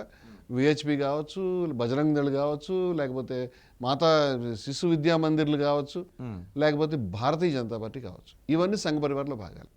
సంఘ పరివార్ కార్యకర్తల్ని తన నిర్ణయానుసారం అక్కడికి పంపిస్తూ ఉంటుంది. అద్వానీ వాజ్పేయిలు యూనిఫామ్ వేసుకుని నిక్కర కట్టుకుని ఉండేటువంటి వాళ్ళని జనసంఘ్లో బలరాజ్ మధోక్ గారికి అవసరమైనప్పుడు పంపించారు. వాళ్ళిద్దరూ వెళ్ళి అక్కడ జాయిన్ అయ్యారు. అదేవిధంగా అంటే ఆర్ఎస్ఎస్ చెప్తే ఏమైనా చేస్తారు. మన ప్రధాని నరేంద్ర మోదీ కూడా మీరు గమనిస్తే వారి యొక్క ప్రచారకు వారిని కేశుభాయ్ పటేల్కి ఆ టైంలో రాజకీయాల్లోకి అనేక మందిని పంపించారు. అలాగే ఆయన కూడా పంపించారు. ఆయన కూడా వెళ్ళి జాయిన్ అయినాడు. ఇప్పుడు ఆయన ముఖ్యమంత్రి నుంచి ప్రధాని కూడా అయినాడు. కానీ మనసులో ఆర్ఎస్ఎస్ సిద్ధాంతం ఏమిటి? నమస్తే సదా వత్సలే మాతృభూమి అని వాళ్ళు పాడతారు, మీకు తెలుసు కదా. అవును, పాడతారు. దాంట్లో హిందూ రాష్ట్రాన్ని వస్తుంది. హిందూ రాష్ట్రం అనగా ఏమి? అది వాళ్ళు శుభ్రంగా సర్సంఘచాలక్ గురు గోల్వల్కర్ గారు వి ఆర్ అవర్ నేషన్హుడ్ డిఫైన్డ్ అనే బుక్ ఉంది. దాంట్లో స్పష్టంగా రాసినటువంటి విషయం ఏంటంటే ఇది హిందువుల దేశంగా ఉండాలి, ముస్లింలకి, క్రైస్తవులకి, మైనారిటీలకి సమాన హక్కులు ఇవ్వము, వాళ్ళు 3వ తరగతి పౌరులుగా ఉండవచ్చును, వారు హిందూ సంస్కృతిని భజిస్తూ దాన్ని యొక్క స్తుతిస్తూ దాని గురించి గొప్పతనం చెప్తూ బ్రతకాలు తప్పితే వాళ్ళకి హిందువులతో సమాన హక్కులు ఇచ్చే అవకాశమే లేదు. ఈ రకంగా మా హిందూ రాజ్యం ఉంటుందని ఆయన స్పష్టంగా చెప్పాడు. అంతేకాదు ఇంకా ఘోరమైన విషయాలు చెప్పాడు. హిట్లరు మనకి గ్యాస్ ఛాంబర్స్లో పంపించి సుమారుగా 80 లక్షల మంది యూదుల్ని 2వ ప్రపంచ యుద్ధంలో, దానికి గురు గోల్వాల్కర్ గారు పరవశంలో పడిపోయి మైనారిటీల సమస్యను పరిష్కరించడానికి హిట్లర్ గొప్ప మోడల్ చూపించాడు మనకని కూడా చెప్పాడు. అంటే ఇక్కడున్న ముస్లింలని, క్రైస్తవుల్ని గ్యాస్ ఛాంబర్లకు పంపించాలనేటువంటి ఆలోచన ఆ రోజే ఆయన చేశాడు. ఈ రోజుకి ఆ పుస్తకాన్ని ఆర్ఎస్ఎస్ ఉపసంహరించుకోలేదు. అంతేకాకుండా భారతదేశం పతాకం, భారతదేశం యొక్క రాజ్యాంగం, వీటిపైన ఆర్ఎస్ఎస్కి ఏ రోజు ఏ రకమైన గౌరవం లేదు. ఆ విషయాన్ని వాళ్ళు దాచుకోలేదు, చాలా స్పష్టంగా చెప్పారు. అవును. ఆర్ఎస్ఎస్ జాతీయ ఉద్యమంలో లేదు, ఆర్ఎస్ఎస్కి మన రాజ్యాంగం ఇష్టం లేదు, ఆర్ఎస్ఎస్కి జాతీయ పతాకం ఇష్టం లేదు. పతాకాన్ని ఆయన ఎన్ని మాట్లాడారంటే గురు గోల్వాల్కర్ గారు బంచ్ ఆఫ్ థాట్స్ అనే పుస్తకం మీకు ఇంగ్లీష్లో ఉంటుంది, పాంచజన్యం అని తెలుగులో ఉంటుంది, మన పేజీలు తిప్పి చూపించవచ్చు కావాలంటే. వాటిలో డ్రిఫ్టింగ్ అవి కొట్టుకుపోవడం, అనుకరణ, ఇదంతా కూడా అసలు మూడు అనేటువంటి రంగు అనేది, మూడు అనేది అసలు దాన్ని ఏమంటారంటే అది చెడ్డకి సంకేతం. ముగ్గురు వెళ్తే మొక్కలవుతుంది మన తెలుగులో అంటారు చూడండి. ఈ మూడేమిటి? అసహ్యంగాను. మనకి పతాకం లేదా, మనకి ఏం కర్మ పట్టింది? ఇది మన పతాకంగా భారతీయులు ఏనాటికి ఆమోదించరు. మనకున్నటువంటి పతాకం భగవద్ధ్వజమే అనేటువంటిది ఒకటి. 2, ఇప్పుడు మీరు ఆర్ఎస్ఎస్ 100 సంవత్సరాలు పూర్తయిన తర్వాత ప్రతి చోట మీరు చూస్తుంటే ప్రతి గల్లీలోనూ ప్రతి పట్టణంలోనూ సభలు పెడుతున్నారు. వాటన్నిటిలో భారతమాత అనే ఒక ఆవిడని డిస్ప్లే చేస్తారు. అవును. ఈ భారతమాత, ఆర్ఎస్ఎస్ చెప్పేటువంటి భారతమాత గురించి మన వీక్షకులు నేను చూపిస్తానండి. ఇదే కదండి మీరు చూసేటువంటి బొమ్మ. కానీ జాతీయ జెండా ఉంటుంది భారతమాత, కానీ వారి దగ్గర ఉండదండి. ఆర్ఎస్ఎస్ వాళ్ళు చూపించేటువంటి దాంట్లో ఎట్టి పరిస్థితుల్లో జాతీయ జెండా పెట్టరు. వాళ్ళు జాతీయ జెండాకు వ్యతిరేకం అండి. ఈ జెండానే వాళ్ళ ఆర్ఎస్ఎస్ జెండా. స్కూల్లో చదువుకున్నప్పుడు భరతమాత విగ్రహానికి జాతీయ జెండానే ఉంటుంది. మాకు స్కూళ్ళలో కూడా దాదాపుగా విగ్రహాలు ఉండవు. ఈ విగ్రహాలు వేస్తారు లేదు, భరతమాత బొమ్మ వేస్తారు, రైట్. అక్కడ జాతీయ జెండా. ఇప్పుడు ఈ బొమ్మ దీన్ని ఆర్ఎస్ఎస్ ప్రచారం చేస్తా ఉంది. అంటే భారత్ మాతకి జై అనేటువంటి నినాదం ఇవాళది కాదు, మన అది కూడా స్వతంత్ర పోరాటంలో భాగమే. అప్పుడు అసలు భారత్ మాత అంటే ఏమిటి అంటే ఈ బొమ్మనా? మీకు డిస్కవరీ ఆఫ్ ఇండియాలో నెహ్రూ గారు దాని గురించి గొప్ప చర్చ చేశారు. అంటే స్వతంత్ర పోరాట కాలంలో తన అనుభవం అనమాట. ఆయన ప్రజల దగ్గరికి వెళ్ళి ప్రజలు అడిగేవాడు, భారతమాత అంటే ఏమిటి చెప్పండి అని. భారతమాత అంటే తెలుసు కదండి భారతదేశం అని చెప్పేవారు వాళ్ళు. అది కాదు, అంతేనా, ఇంకేమిటి అని. అదేనండి, భారతదేశంలో నదులు, భారతదేశంలో ఉన్నటువంటి పంట చేలు, భారతదేశంలో పర్వతాలు, భారతదేశంలో ఉన్నటువంటి ప్రకృతి, అంతేనా అని ఇట్లా మళ్ళీ ప్రశ్నించి భారతదేశం అంటే భారతమాత అంటే భారతదేశ ప్రజలు, భారతీయులు, భారతమాతకి జై అంటే భారతదేశ ప్రజలందరికీ జై, భారతీయులందరికీ జై అని అర్థం అని అనిపించేవాడు. ఎంత గొప్ప విశాలమైన దృక్పథం. మనకి మీరు గురజాడ వారు ఏమన్నారు? దేశం అంటే మట్టి కాదు, దేశం అంటే మనుషులు. ఇదే ఆన్సర్ని నెహ్రూ గారు భారతీయులందరి చేత ఆ కాలంలో, అంటే ఎంత విశాల దృక్పథం వారికి ఉందో చూడండి. భారతమాత అంటే ఒక దేవత. మరి నెహ్రూ గారు అంత అద్భుతంగా భారతమాత గురించి, భారతమాత అంటే ప్రజలందరూ అని, మరి అలాంటప్పుడు కొంతమంది భారత్ మాతాకి జై అంటే వాళ్ళకు వచ్చిన ఇబ్బంది ఏంటి గురుగారు? నేను యాక్చువల్లీ ఐఎమ్ ప్రాక్టీసింగ్ ఇస్లాం. నేను భారత్ మాతాకి జై అని చాలా బలంగా వినిపిస్తా, కానీ కొంతమంది దానికి వ్యతిరేకిస్తారు. ఎందుకు? దానికి అర్థము భారత్ మాతకి జై అనడంలో ఈ దేశము, భారతమాత రూపం అంటే భారతమాత అంటే భారతదేశమే, భారతీయ ప్రజలు. సో వాళ్ళకి జయ అని చెప్తున్నారు మీరు మనసులో. ఇటువంటి దేవతకి జయ అని ఎవరు చెప్తారని నేను అడుగుతున్నాను. ఈవిడ సింహం వాహనంగా కలిగినటువంటి ఈ దేవత మీరు చూస్తే కనుక ఈవిడ దుర్గాదేవి, లేకపోతే ఈ ఒక్క జెండా విషయం పక్కన పెడితే ఈవిడ భారతమాత అని మీరు అనకపోతే కనుక ఈవిడ దుర్గాదేవ హిందూ దేవత అయి ఉంటుంది. అంటే ఈ మోటిఫ్ని అంగీకరించలేదు. మీకు తెలుసు కదా, ముస్లింలు ప్రవక్త గారి బొమ్మనే చిత్రాలు అసలు ఏ బొమ్మని అంగీకరించరు. అట్లాంటప్పుడు మీరు భారతమాత చిత్రం అనేది, విగ్రహారాధన చిత్రం అనేటువంటిది ముస్లింలకి, క్రైస్తవులు కూడా సరే, క్రైస్తవులు ఇప్పుడు ఎక్కువగా యేసుక్రీస్తు బొమ్మల్ని విగ్రహాలను కూడా పెడుతున్నారు, కానీ ఒరిజినల్గా అయితే వాళ్ళకి అది వ్యతిరేకత ఉంది. మన భారతదేశంలో ఎవరి యొక్క మత విశ్వాసాలను, ఇప్పుడు మనం ఇద్దరం ఫ్లైట్ ఎక్కడానికి ఎయిర్పోర్ట్కి వెళితే మన ఇద్దరిని ఒప్పుకోరు, కానీ ఒక సిక్ అయితే కనుక ఆయన కత్తి కూడా పట్టుకెళ్ళి ఒప్పుకుంటారు. అవును, ఎందుకంటే అది వాళ్ళ విశ్వాసంలో, నేను 24 గంటలు అది పెట్టుకోవాలని వాళ్ళ కలసాలో ఉంది అది. అవును. సో అందుకని వాళ్ళకి పర్మిట్ చేస్తారు. సో ఇక్కడ ఈ పద్ధతి ఏదైతే ఉన్నదో ఇది వేరే మత విశ్వాసాలను గాయపరిచేటువంటిది. ఓకే, నేను చాలాసార్లు సభల్లో చెప్పాను, ఈవిడ భారతమాత కాదు, ఈవిడ ఆర్ఎస్ఎస్ మాతని. ఇవాళ కాదండి, విజయ విహారం అనే పత్రిక నేను నడిపించాను. అవును, దాదాపుగా 22 సంవత్సరాల క్రితం. I will show you some copies అండి. ఇది 2004లో ఆర్ఎస్ఎస్ వాళ్ళు విదేశీయులని రాశాను నేను, వేరే వివాదం వచ్చినప్పుడు. ఆ సందర్భంగా నేను మీకు ఆశ్చర్యమైన విషయం చూపిస్తానండి. మేము చాలా స్పష్టంగా ఆ రోజు తీవ్రమైనటువంటి మా మీద విమర్శలు, దాడులు వచ్చాయి. మీరు చూడండి, ఈ భారతమాత బొమ్మ వేసాం మేము. వేసి కింద ఏమని రాసాం? ఆర్ఎస్ఎస్ మాత. ఆర్ఎస్ఎస్ మాత అని రాశారు. ఇది ఆర్ఎస్ఎస్ జెండా. అది భారత మాత భారత జెండా ఉండాలి, ఫ్రెంచ్ మాత అయితే ఫ్రెంచ్ జెండా ఉండాలి, రష్యా మాత అయితే రష్యా జెండా ఉండాలి, అంతే కదా. భారత మాత చేతులు భారత జెండా లేకపోతే మేము ఎలా అంగీకరిస్తాం? తిరంగా యాత్ర అని ఒక యాత్రని ఉమాభారతి గారు 2004లో నిర్వహించారండి. ఆ సందర్భంలో కూడా విజయ విహారంలో ఈ తిరంగా అనేది 3 రంగుల జెండా. ఆవిడ ఎందుకు యాత్ర చేశారంటే, ఆవిడకి వచ్చిన కంప్లైంట్, కర్ణాటకలో ఈద్గా మైదానం ఉంది, అక్కడ జెండా ఎందుకు ఎగరట్లేదు అని ఆవిడ ప్రశ్న వచ్చింది. తిరుపతిలో గుళ్ళో, లేకపోతే ఏదైనా గుళ్ళో, లేకపోతే పూరి గుళ్ళో పెద్ద ధ్వజం ఎగరేస్తారు, అది భారతదేశ జెండా కాదు. మతానికి సంబంధించిన జెండా మత ప్రదేశాల్లో, మత పండుగల్లో మతానికి సంబంధించినటువంటి గుర్తులు ఎగరేస్తారు. అవును, అలాగే మసీదులో కూడా అటువంటివే ఎగరేస్తారు. మసీదులో ఎగరేయరు నాకు తెలిసి, ఏమైనా బయట దర్గాల దగ్గర వాటి దగ్గర ఎగరేస్తారు. దర్గాల దగ్గర అవి కాషాయ రంగులోనే ఉంటాయి, కొన్ని కాషాయ రంగులు, కొన్ని గ్రీన్లో కూడా ఉంటాయి. ఈద్గా మైదానం ఏదైతే ఉన్నదో దాంట్లో జాతీయ జెండా ఎగరాల్సిన అవసరం నాకు తెలిసి ఏమీ లేదు. కానీ ఈవిడ పట్టుపట్టింది. ఆశ్చర్యం ఏంటంటే ఆర్ఎస్ఎస్ వాళ్ళు ఈ జెండా ఒప్పుకోలేదు. ఆర్ఎస్ఎస్ వాళ్ళ యొక్క ఆఫీస్ మీద 2001 దాకా ఈ జెండా ఎగరలేదు. 47 తర్వాత 2001 దాకా, అప్పటికి మనకి 50 ఏళ్ళు కంప్లీట్ అయిపోయినాయి. ఆ రోజు కూడా కొంతమంది మీలాంటి వాళ్ళు, నాలాంటి వాళ్ళు ఎందుకు ఎగరేయరు అని జెండా పట్టుకెళ్తే గొడవకి, లేదు ఇవ్వండి అని ఎప్పుడు ఎగరేశారు. బాగుండదు, అందరి ముందు పరుగు పోతుంది, మేము ఎగరేయమంటే అని. అటువంటిది వాళ్ళు పేటెంట్ మేము ఎప్పటి నుంచి భారత్ మాతాకి జయ నినాదం వాళ్ళు ఎప్పుడు ఇవ్వలేదు. వందే మాత్రం వాళ్ళ శాఖల్లో అంత గొప్పదైతే వాళ్ళు ఎప్పటి నుంచో పాడాలి, వాళ్ళు ఎప్పుడు పాడలేదు. వాళ్ళు అసలు దేనికి భారతదేశం స్వతంత్ర పోరాటంలో పాల్గొకూడదని సర్క్యులర్ ఇచ్చుకున్నారండి వాళ్ళకి. వాళ్ళు బ్రిటిష్ వాళ్ళు గొప్పవాళ్ళు, బ్రిటిష్ వాళ్ళు పాలన దైవ పాలన అని ఎడ్గేవారు సందర్భంలో చెప్పున్నాడు. ఏ విధంగా బంకించంద్ర చటర్జీ గారు ఆంగ్లేయులు గొప్పవాళ్ళు సనాతన ధర్మానికి అని చెప్పి వీళ్ళ మనస్తత్వాలు బాగా టాలీ అవుతాయి. అందువల్ల ఇప్పుడు వాళ్ళకి ఒక ఎజెండా ఉంది, హిందూ రాష్ట్రాలు తీసుకురావాలి. ఈ రాజ్యాంగం ఒక రాజ్యాంగమా? ఇది పనికిరాని రాజ్యాంగం. మనుస్మృతి చాలా గొప్పది. మనుస్మృతిని మనం భారత రాజ్యాంగం ఆమోదించాలి. మను అనేవాడు పర్వతం అంత గొప్పవాడు. అంబేద్కర్ లిల్లీ పుట్టు అని ఆర్గనైజర్ పత్రికలో రాశాడు. మను రూల్స్ అవర్ హార్ట్స్, మను మా హృదయాల్ని పాలిస్తున్నాడని రాశారు. సో వాళ్ళు ఏ రోజు రాజ్యాంగాన్ని ఒప్పుకోలేదు, పతాకాన్ని ఒప్పుకోలేదు. అందువల్ల వాళ్ళు ఈ రాజ్యాంగాన్ని మార్చేయాలి, ఈ పతాకాన్ని తీసేయాలని ఒక ఎజెండాతో ఉన్నారు అని చెప్పడానికి ఏ మొహమాటం అక్కర్లేదు. ఎందుకంటే వాళ్ళు ఫస్ట్ నుంచి ఆ విషయం దాచుకోలేదు. ధర్మ సంసద్ పేరు మీద వాళ్ళు నడిపేటువంటి వేచిపి వాళ్ళు నడిపే అనేక సభల్లో మనుస్మృతి ఉండాలి, రాజ్యాంగం మార్చాలని చెప్పారు. రాజ్యాంగం మార్చడానికి 2 పద్ధతులు ఉన్నాయి. ఒకటి రాజ్యాంగం పుస్తకం తీసి కొత్త రాజ్యాంగం పుస్తకం పెట్టడం. చాలామంది అలా చేస్తారు, అలా చేయరండి. రాజ్యాంగం పుస్తకంలో ఉన్నటువంటి పేజీలు చింపేస్తుంటారు, కొత్త పేజీ పెడుతూ ఉంటారు. షిప్ ఆఫ్ థీసియస్ అని మీరు ఇంగ్లీష్లో వినుంటారు. అవును. అంటే షిప్ ఆఫ్ థీసియస్ అంటే ఒక ఓడ ఉంది, దాంట్లో కొన్ని చెక్కలు పాడైనని మార్చారు, కొత్త చెక్క పెట్టారు. అట్లా ఆ చెక్క ఈ చెక్క ఆ చెక్క మొత్తం ఓడల చెక్కలని మార్చారు. ఇప్పుడు కూడా అది పాత ఓడేనా? రాజ్యాంగంలో ఉన్నటువంటి ఒక అధ్యాయం తీసి ఇంకో అధ్యాయం పెడతారు, ఇంకో అధ్యాయం తీసి పెడతారు. ఆ తర్వాత అది పాత రాజ్యాంగం అవుతుందా, కొత్త రాజ్యాంగం అవుతుందంటే కొత్త రాజ్యాంగం అవుతుంది. కొత్త రాజ్యాంగం చేయాలి, హిందూ రాష్ట్ర తేవాలనేది వాళ్ళ ఉద్దేశం. కానీ రాజ్యాంగ మౌలిక స్వభావం దానికి వ్యతిరేకంగా ఉంది. వాళ్ళు దాన్ని పట్టించుకునేటువంటి వ్యక్తులు. ఇక్కడ మేము ఈ త్రివర్ణ పతాకాన్ని ఆవిడ తీసుకెళ్ళేటప్పుడు, అమ్మ నీకెందుకు ఈ త్రివర్ణ పతాకం కూడా, మీరు ఎప్పుడు గౌరవించలేదు దీనికి అని చెప్తూ, ఇక్కడ కూడా మేము ఇక్కడ భారతమాత బొమ్మ వేసి మీరు చూడండి ఆర్ఎస్ఎస్ మాత్రం రాశాం. అంతేకాదు త్రివర్ణ పతాకాన్ని గౌరవించాలనే యాత్ర వాళ్ళు చేసినప్పుడు అన్ని పత్రికల్లో వచ్చినాయండి, మీరు చూడవచ్చు.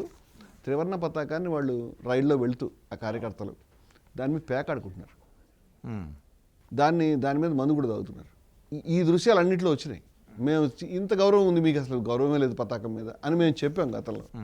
సో భారతదేశ పతాకం మీద ఆర్ఎస్ఎస్ కార్యకర్తల గౌరవం లేదనే విషయం జగద్విదితం. వాళ్ళు ఏ రోజు వాటిని అంగీకరించలేదు. ఇప్పుడు వాళ్ళకి ఇది అడ్డంకిగా ఉంది.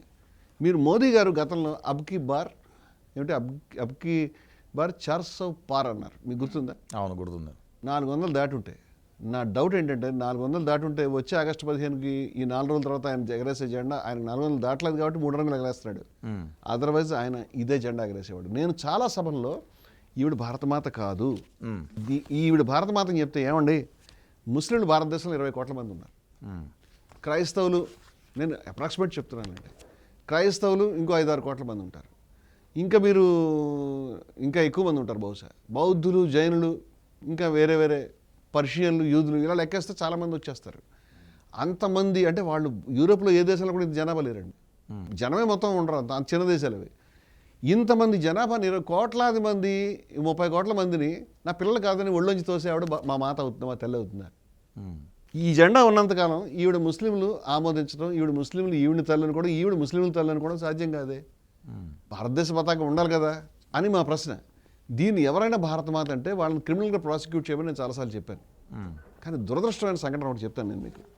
ఇక్కడ ఎవరైతే మన రాజ్యాంగం మీద ప్రామిస్ చేసి దేశ ప్రధానిగా ఉన్నటువంటి నరేంద్ర మోదీ గారు రాసిన పుస్తకం ఇది. దీని పేరు జ్యోతి పుంజ్. దీని రచయిత నరేంద్ర మోదీ గారు స్వయంగా, హిందీ పుస్తకం. ఇది రాసింది వారు 2023లో. వారు ప్రధాని అయింది ఎప్పుడండి? 2014లో అయ్యారు కదా. అంటే ప్రధాని అయిన తర్వాత రెండోసారి కూడా ఎన్నికైన తర్వాత మొన్న రాసినటువంటి పుస్తకం ఇది. ఈ పుస్తకంలో వారు స్వయంగా వారి పుస్తకంలో భారతమాత అనేటువంటిది భారతమాత అని రాసి వారు ఈవిడ బొమ్మ ఇచ్చారు.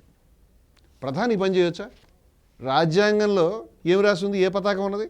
ఆ పతాకానికి ప్రధాని. మీరు ఏ రాజ్యాంగం పైన ప్రమాణ స్వీకారం చేశారో దాంట్లో ఈ పతాకం లేనప్పుడు, ఆ పతాకం కాకుండా ఆర్ఎస్ఎస్ పతాకం పట్టుకున్నామండి మీరు భారతమాత ఎట్లా అంటారని నా ప్రశ్న. ఇది ప్రధాని గారు చేయడం అనేది చాలా ఘోరం. ఇది ఇప్పటిదాకా ఏంటంటే మనం ఏదైనా జరిగితే క్రిమినల్ ప్రాసిక్యూషన్ చేయాల్సిందే ఆ పోలీస్ స్టేషన్లో, కాదంటే హోంమంత్రి గారు, లేకపోతే ముఖ్యమంత్రి గారు, లేకపోతే కేంద్ర హోంమంత్రి, ప్రధానమంత్రిని అడగాలి మనం. కంచె చేను వేసినట్టు ఈ దేశ ప్రధానే ఈవిడిని భారతమాత అంటే మేము ఎవరిని అడగాలి, ఏం చేయాలి? వాళ్ళకి నిర్లజ్జగా తన విధానాన్ని అనుసరించే పద్ధతి తప్పితే వేరే లేదు. కాబట్టి ఆయన ఇదే పని చేశాడు. ఇది చట్ట వ్యతిరేకం, రాజ్యాంగ వ్యతిరేకం వారు చేసినటువంటిది. ఈ పుస్తకాన్ని ఉపసంహరించుకోమని, కనీసం ఈ బొమ్మను ఉపసంహరించుకోమని నేను కోరుతున్నాను. అక్కడతో ఆయన ఆగలేదండి. ఇప్పుడు 4 రోజుల్లో మనకి ఆగస్టు 15 వస్తుంది. ఓకే. గత ఆగస్టు 15 అంటే ఏమిటండి? స్వతంత్ర దినోత్సవం. స్వతంత్ర దినోత్సవం రోజు వారు ఏం చేయాలి? ఇప్పుడు ఎవరిదైనా బర్త్డేకి వెళ్తే వాళ్ళ గొప్పతనం తలుచుకోవాలి కదా. ఎవరైనా చనిపోయిన రోజు అయితే వాళ్ళ గొప్పతనం తలుచుకోవాలి కదా. అవును. ఇప్పుడు స్వతంత్ర దినోత్సవం రోజున స్వతంత్ర సమర వీరుల గురించి, వాళ్ళ త్యాగాల గురించి వాళ్ళు నెత్తురు ప్రవహింపజేశారని అష్ఫాక్నో, బిస్మిల్నో, లేకపోతే నేతాజీ సుభాష్ చంద్రబోస్, గాంధీ గారు, నెహ్రూ గారు, కస్తూర్బా గారు, పటేల్ గారు, వీళ్ళ పేర్లు కూడా తలుచుకోవాల్సింది. అవును. ఆయన గత ఏడాది ఆగస్టు 15న జెండా ఎగరేసి ఆర్ఎస్ఎస్ గొప్పతనం చెప్పాడు. ఆర్ఎస్ఎస్ ఏ రోజు స్వతంత్ర పోరాటంలో లేదు. ఆర్ఎస్ఎస్ స్వతంత్ర పోరాటంలో ఉండకూడదని సర్క్యులర్ జారీ చేసుకుంది. ఇది ధర్మమేనా? అంటే మీకు ఆర్ఎస్ఎస్ మీ ప్రేమ ఉంటే సాయంత్రం పాటు టీ పార్టీ ఇచ్చుకుని మీరు ఆర్ఎస్ఎస్ గొప్పతనం చెప్పుకునే ఎవరు అభ్యంతరం పెట్టాం మీ ఇంట్లో. కానీ ఎర్రకోట మీద జెండా ఎగరేసి స్వతంత్ర దినోత్సవం రోజున స్వతంత్ర దినోత్సవానికి సంబంధం లేనటువంటి సంస్థ పేరు అలా చెప్తారు. శ్యామాప్రసాద్ ముఖర్జీ గారు క్విట్ ఇండియా ఉద్యమంలో పాల్గొనే వాళ్ళని ఎలా అణిచివేయాలో బ్రిటిష్ వాళ్ళకు సలహాలు చెప్తూ ఉత్తరాలు రాసిన పెద్ద మనిషి. ఓకే. వీళ్ళు దేశద్రోహం అనేది చిన్నది కాదు. ఇప్పుడు ఈ సంస్థల పేర్లు మీరు ఎట్లా చెప్తారు అనేది మా ప్రశ్న. ఇది చాలా దారుణం. పోనీ అనుకుంటున్నాం మనం. పోనీ అనుకుంటే అక్టోబర్ 2 వచ్చిందండి. అక్టోబర్ 2 రోజు జరిగినటువంటి ఒక దుర్మార్గం ఏమిటంటే మనం గమనించాల్సింది, అక్టోబర్ 2 అనగానే దేశ ప్రజలందరికీ గాంధీ గారి జయంతి. కానీ అక్టోబర్ 2 విజయదశమి కూడా వచ్చింది. మంచిది, హిందువుల పండుగ అంటే అందరూ ఆనందించే పండుగే కదా. ఈ విజయదశమి గాంధీ గారి బర్త్డే కాకుండా ఆ రోజు 100 సంవత్సరాలు ఆర్ఎస్ఎస్కి పూర్తయినాయి. మోదీ గారికి అది చాలా ఇంపార్టెంట్ కదా. అందుచేత మోదీ గారికి కాదు, వాళ్ళ దేశ ప్రజలలో గాంధీ గారి పట్ల చేసినటువంటి విద్వేష ప్రచారం ఫలితంగా లాస్ట్ అక్టోబర్ 2 ఏమైంది చెప్తాను. నేను ఎల్బీ నగర్లో ఉంటాను. ఎల్బీ నగర్ నుంచి నేను గాంధీ భవన్ పక్కనే గాంధీ దర్శన్ అని ఎప్పుడుదో పాత బిల్డింగ్ గాంధీ గారికి సంబంధించింది ఉంది. అప్పటికే విద్వేషకారులు ఎక్కువ కాబట్టి ఆ బిల్డింగ్కి కరెంట్ కూడా కట్ చేస్తారు. ఈ చారిత్రకమైనటువంటి బిల్డింగ్ అది. నేను అక్కడ దాకా వెళ్ళి అక్కడ మధ్యాహ్నం 12 గంటలకి చీకట్లో, అంటే లోపల కరెంట్ లేదు. మేము అంతా గాంధీ గారిని తలుచుకోవడానికి చాలామంది కూర్చొని అక్కడ గాంధీ గారి జయంతి జరుపుకున్నాం. నేను ఎల్బీ నగర్ నుంచి అక్కడ దాకా వచ్చే దారిలో ఎక్కడ గాంధీ గారి బొమ్మ తలుచుకునేవాళ్ళు లేడు. అన్ని చోట్ల ఆర్ఎస్ఎస్ జెండాలు ఎగురుతున్నాయి. సరే పోనీ ప్రజల ఇష్టం, వాళ్ళకి ఇది నచ్చింది అని అనుకుంటున్నాను నేను. కానీ ప్రధాని ఏం చేయాలి? ప్రధాని గారు ఆ రోజు ఆర్ఎస్ఎస్ని తలుచుకుని ఒక స్టాంప్ రిలీజ్ చేశారని మీరు చూశారు దాన్ని. ఆ స్టాంప్ ఏమిటంటే 1962లో ప్రధానమంత్రి నెహ్రూ గారు ఆర్ఎస్ఎస్ని ఈ రిపబ్లిక్ డే పెరేడ్లో పాల్గొమని ఆహ్వానిస్తూ ఒక ఆహ్వానం పంపించారు. ఆర్ఎస్ఎస్ పాల్గొంది, ఇది ఆర్ఎస్ఎస్ యొక్క గొప్పతనం అని ఒక స్టాంప్ రిలీజ్ చేసి చెప్పారు. నా ప్రశ్న ఏంటంటే, ప్రధానమంత్రి గారు అలా పంపించారా? అలా పంపించినట్టుగా మీరే ప్రధానిగా ఇప్పుడు మీ ప్రధానమంత్రి కార్యాలయం రికార్డులు మీ దగ్గర సురక్షితంగానే ఉంటాయిగా. దయ ఉంచి ఆ రోజు ఆర్ఎస్ఎస్కి మీరు పంపిన ఆహ్వానాన్ని, ప్రధాని ఆఫీస్ నుంచి కార్యాలయం నుంచి పంపించిన ఆహ్వానాన్ని బయట పెట్టండి. లేదా ఆర్ఎస్ఎస్ కార్యాలయంలో ఉంటుందిగా. ఆర్ఎస్ఎస్ వాళ్ళు ఏదో చిన్న ప్రధాని నుంచి వచ్చిన ఉత్తరం అవతల పారేస్తారా? ఏదైనా చిన్న చిన్న ఫోటోలనే దాచుకుని మన చరిత్రను అనుకునేటప్పుడు ప్రధాని నుంచి వచ్చిన దాన్ని మీది కార్యాలయం మీరైనా బయట పెట్టండి. మీరైనా బయట పెట్టాలి, మీరైనా పెట్టాలి. లేకపోతే ఇది పచ్చి అబద్ధం, మీరు పచ్చి అబద్ధాన్ని ప్రచారం చేస్తున్నారు అని సవాల్ చేశాను నేను. అది ప్రధాని దాకా వెళ్ళకపోవచ్చు, కానీ చాలామంది ఆర్ఎస్ఎస్ మిత్రులకు వెళ్ళింది, వాళ్ళు ఎవరో ఏమి బయట పెట్టలేదు ఇప్పటిదాకా.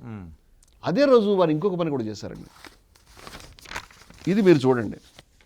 ఇది ప్రధానమంత్రి మోదీ గారు రిలీజ్ చేసినటువంటి ఒక కాయిన్. అంటే నేను ఇవన్నీ గ్రాండ్ డిజైన్లో పార్ట్ అండి. వందే మాత్రం అంటే తల్లికి నమస్కారం. తల్లి అంటే వాళ్ళ దృష్టిలో భారతమాత. భారతమాత అంటే మళ్ళీ ఆర్ఎస్ఎస్ జెండా పట్టుకుని భారతమాత. ఈ లింక్ ఉంది, అందుకని చెప్తున్నా ఇవన్నీ. నేను సబ్జెక్ట్ డిబేట్ అయి మాట్లాడడం లేదు. ఇక్కడ మీరు కాయిన్ అంటే మనకి అల్యూమినియం తోటో లేకపోతే దానికి మిక్స్డ్ ఎల్ఐ మెటల్స్ తోటి చేస్తారు. సో అది మల్టీ కలర్ ఉండదు. అంచేది ఇది మల్టీ కలర్ కాదు. కానీ జెండా షేప్ చూస్తే మీకు ఏం కనిపిస్తుంది? స్పష్టంగా ఆర్ఎస్ఎస్ పతాకం, అది భగవద్ధ్వజం. ఈవిడ మళ్ళీ సింహం పట్టుకున్నటువంటి వాళ్ళ భారతమాత. ఈవిడ భారతమాత అని ఆ రోజు ప్రధాని గారు చెప్పారు. పక్కన ఆర్ఎస్ఎస్ వాళ్ళు ఈ రకమైనటువంటి, అంటే మనకి సలాం చేయటమో లేకపోతే నమస్కారం చేయటమో భారతీయులు తెలుసు, కానీ ఇది తెలియదు మనకు. అవును.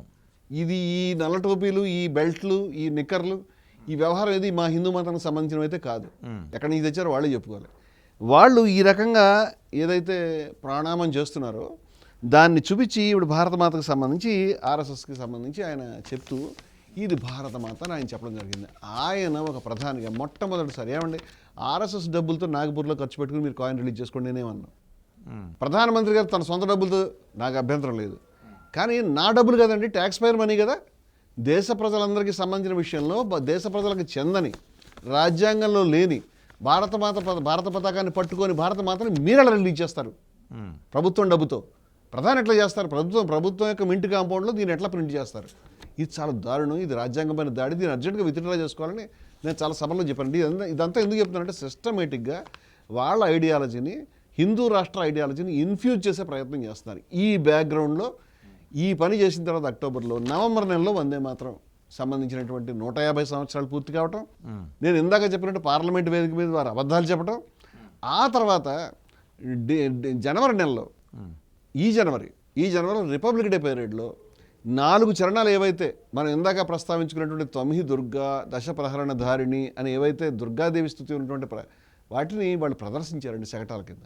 అభ్యంతరం, ఎందుకంటే ఆ శకటాలని ఆ విధంగా మతపరమైన స్థుతులను ప్రదర్శించడానికి లేము మనం. ఆ రోజు రిపబ్లిక్ డే రోజు అది జరిగిన 2-3 రోజులకి హోంమంత్రిత్వ శాఖ నుంచి ఒక జీవో ఇచ్చారు. ఏమంటే 6 చరణాలు వందే మాత్రం మీరు కలిపి పాడాల్సిందే, పాడకపోతే మీకు 3 సంవత్సరాల జైలు శిక్ష, కఠిన కారాగార శిక్ష వేస్తాము. ఇది ఎవరైనా ఉల్లంఘిస్తే వాళ్ళకి కఠినమైన శిక్షలు ఉంటాయి. ఈ దేశంలో ఉండాలంటే వందే మాత్రం పాడాలి, లేకపోతే పంపించేస్తామని కేంద్ర మంత్రులు, బీజేపీ నాయకులు ప్రకటనలు చేశారు. ఇప్పుడు చట్టం చేశారు కదా గురుగారు, చట్టం చేయడం ఇప్పుడు జూలైలో, నేను జనవరి 6 సెంటర్స్లో కూడా పాడాలి. ఒక నిమిషం వినండి. ఇది హోంమంత్రిత్వ శాఖ జారీ చేసినటువంటి సర్క్యులర్లో ఈ విషయాలు చెప్పారు. కొంతమంది మనలాంటి వాళ్ళు కోర్టుకు వెళ్ళారు, సుప్రీంకోర్టుకు వెళ్ళి, ఏమండి ఇది దేశం యొక్క లౌకిక స్వభావాన్ని, రాజ్యాంగం యొక్క స్వభావాన్ని, రాజ్యాంగ వ్యతిరేకంగా మీరు చేసే పని ఈ విధంగా చేస్తున్నారంటే, దురదృష్టం ఏంటంటే ఇవాళ వ్యవస్థలు అంటే ప్రజాస్వామ్యంలో మనకి మీకు తెలుసు కదా, ఎగ్జిక్యూటివ్, లెజిస్లేచర్, జ్యుడిషియరీ, మన మీడియాని, ఈ 4 వ్యవస్థల్ని కూడా ఇవాళ ఈ మతోన్మాద భావజాలం ఉన్న సంస్థలు ఆవరించేసి మింగేస్తున్నాయి. అంచేత కోర్టు ఏం చెప్పిందంటే, ఏమి శిక్షలు చెప్పలే కదా, ఆ జీవోలు లేవు శిక్షలు, వీళ్ళ ప్రకటనలో ఉన్నాయి, శిక్షలు ఏమి దీంట్లో రాయలేదు కాబట్టి సరే దీన్ని పోనిచ్చేద్దామని కొట్టిపారేసింది. దాన్ని గురించే కేంద్ర ప్రభుత్వం ఎదురు చూస్తూ ఉంది.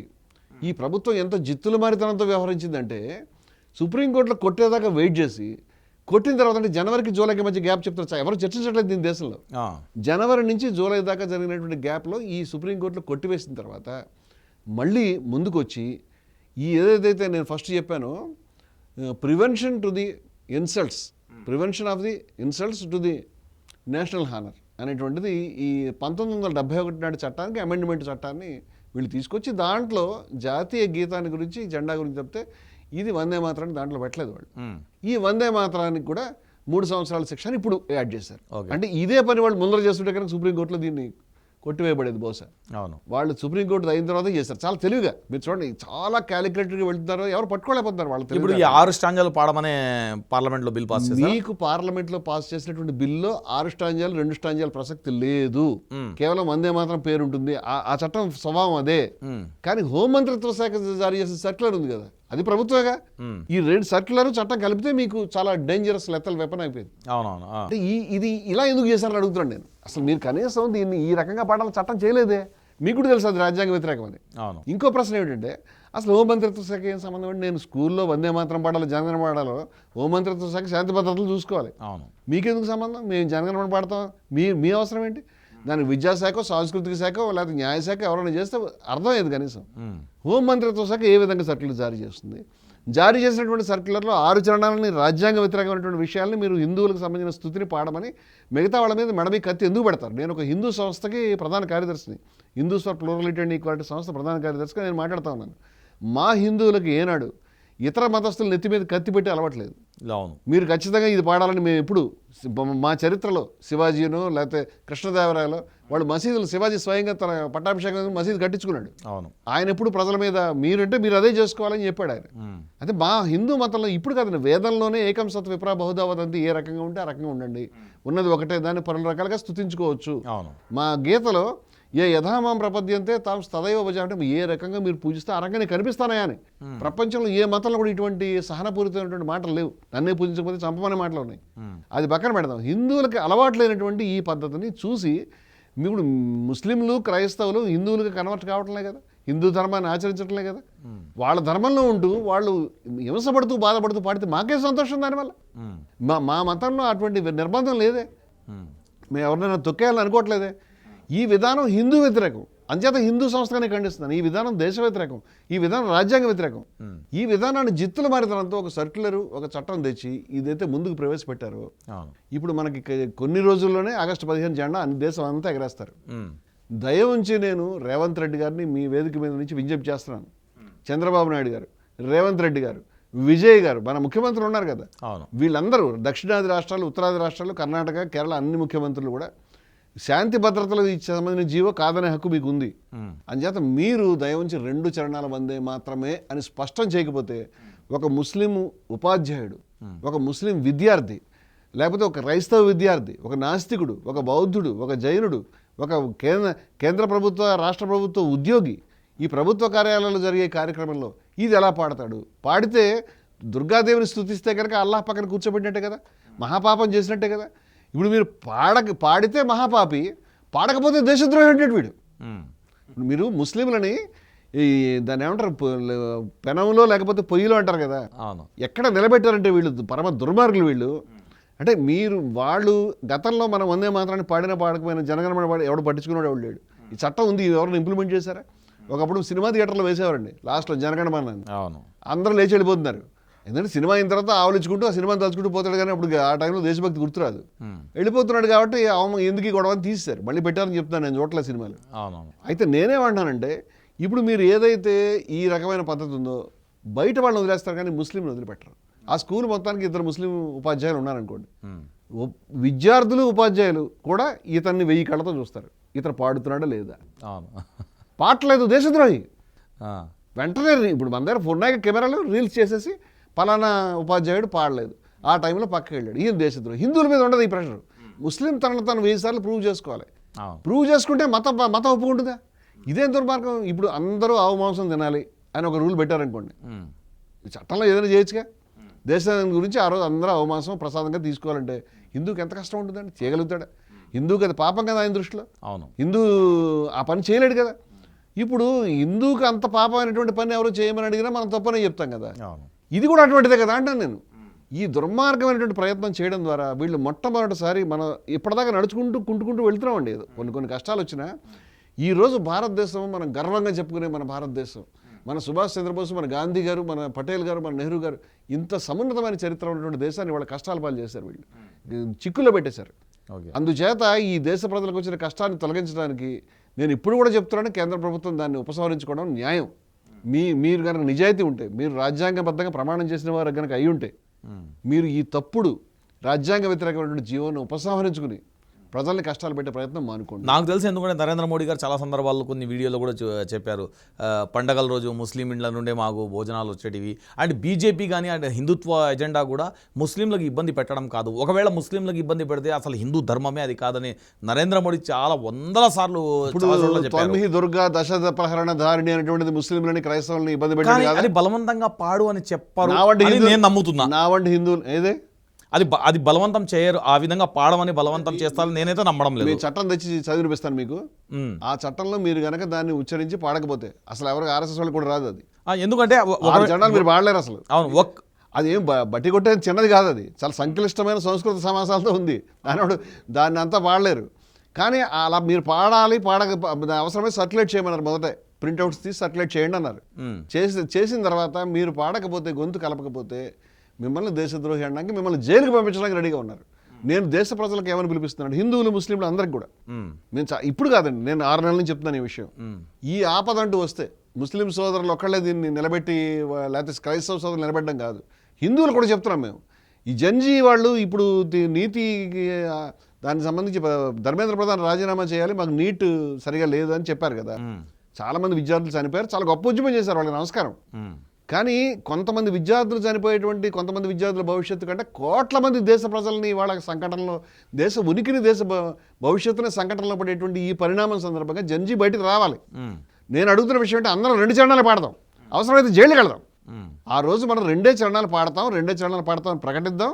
హిందువులు, ముస్లింలు, క్రైస్తవులు అందరం కూడా దేశాన్ని కాపాడుకోవడానికి 2 చరణాలు పాడదాం, అందరం 3 సంవత్సరాలు జైలుకి వెళ్దాం.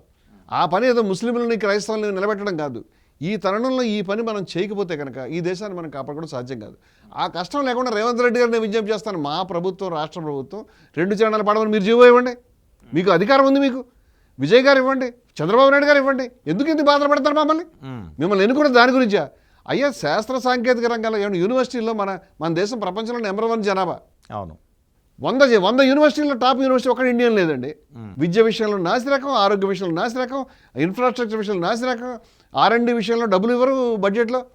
ఈ దేశాన్ని అధోగతి పాలు చేస్తారు. కానీ ఎంతసేపు ఈ మతం పిచ్చి ఎక్కించడానికి, అయోధ్య పేరు మీద, రాముడి పేరు మీద ఫ్లెక్సీలు పెట్టుకోవడానికి, లేకపోతే డబ్బులు కొట్టేయడానికి, లేకపోతే మరొక దరిద్ర పని చేయడానికి ముందుకు వస్తారు.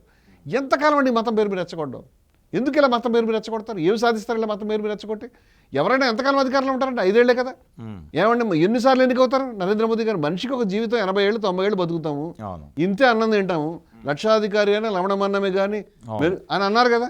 ఏ మతంలో మెరుగు బంగారం మింగలేరు, బంగారం తింటారా మీరు? తింటారా మోదీ గారు కానీ, బీజేపీ గారి? ఎందుకంటే ఈ బాధలన్నీ కూడా మీరు కొంతకాలం అధికారంలో ఉండడానికి మీకు ఇంతకంటే షార్ట్ కట్ డబ్బులు పెట్టి కొనుక్కుంటారు. ఎవరేమంటలే, అందరూ కొనుక్కుంటారు. వాళ్ళు ఎందుకు? కాంగ్రెస్ వాళ్ళు ఎక్కువ కొంటారు, బీజేపీ వాళ్ళు కొంటారు, టీడీపీ వాళ్ళు కొంటారు, అందరూ కొంటారు. మాకు తెలుసు, బయట క్లియర్గా తెలుసు మనకి. ఈ పనులు చేశారు, దేశం బతుకుతుంది. ఏదో కుంటుకుంటూ మీరు విద్యని, ఉద్యోగాన్ని అధోగతి ఓకే బతుకుతున్నాం. కానీ ఇప్పుడు దేశం మేడం మీకు కత్తి పెట్టారు. ఇది ఇంకా దారుణం కదా అంటాను నేను. మీరు అధికారంలో రావడానికి కొంతకాలం అయిన తర్వాత మోదీ గారు, బీజేపీ దిగిపోయి మళ్ళీ ఒకళ్ళు వస్తారు కదండి. అవును. కానీ మీరు చేసిన ఈ దరిద్రపు చట్టాల వల్ల తరాల ఈ దేశంలో విద్వేషం అనేటువంటి బాకుని ఈ దేశం గుండెల్లో దించుతున్నారు మీరు. ఈ ధర్మమేనా అంటున్నాను నేను. ఈ దేశం బతకాలి కదా. నువ్వు అధికారంలో ఉండడానికి దేశాన్ని చంపుతావా? జవహర్లాల్ నెహ్రూ గారు గొప్ప మాట అన్నారు, who lives if India dies. భారతదేశం సరిపోతే ఎవరు బతుకుంటారు? Who dies if India lives. భారతదేశం బతుకుంటే ఎవరు సరిపోతారండి? దేశాన్ని బతికించుకుందామండి ముందర మనం. దేశం అంటే దేశం యొక్క విలువలు, దేశం యొక్క స్వభావం, దేశం యొక్క రాజ్యాంగం, దేశం యొక్క జాతీయోద్యమం యొక్క విలువలు, ఇదే కదండి దేశం అంటే. మరే ఉంది? ఆ విలువలకి ఉరి తీసేటువంటి ప్రయత్నం, దొడ్డిదారిన హిందూ రాష్ట్రం అమలు చేసే ప్రయత్నం. ఒకవేళ కనుక వీళ్ళు అధికారంలో ఉంటే జస్ట్ ఒక రాజ్యాంగ సవరణ కదండి, వీళ్ళకి 400 సీట్లు దాటి వచ్చి ఉంటే ఈసారి మీరు ఖచ్చితంగా 3 రంగుల జెండా తీసేవారు వాళ్ళు. ఇంత ప్రమాదం ఉంది వీళ్ళకి. వాళ్ళు కృతనిశ్చయంలో ఉన్నారు దాంట్లో. దీనిపైన సరైన చర్చ మనకి పార్లమెంట్లో జరగలేదు, మీడియాలో జరగడం లేదు, జంజీకి చెప్పేవాళ్ళు లేరు. మీ వేదికగా మీరు విజ్ఞప్తి చేయాలి. నేను విజ్ఞప్తి చేస్తున్నాను, దయవుంచి రేవంత్ రెడ్డి గారైనా కనీసం మన తెలంగాణని కాపాడమని నేను విజ్ఞప్తి చేస్తున్నానండి. ఓకే గురుగారు, థ్యాంక్ యూ సో మచ్. మేము అడిగిన వెంటనే స్టూడియోకి వచ్చి ఓకే వందే మాతరం గురించి చాలా పెద్ద చర్చ జరిపాం. థ్యాంక్ యూ సో మచ్ గురుగారు. ఓకే.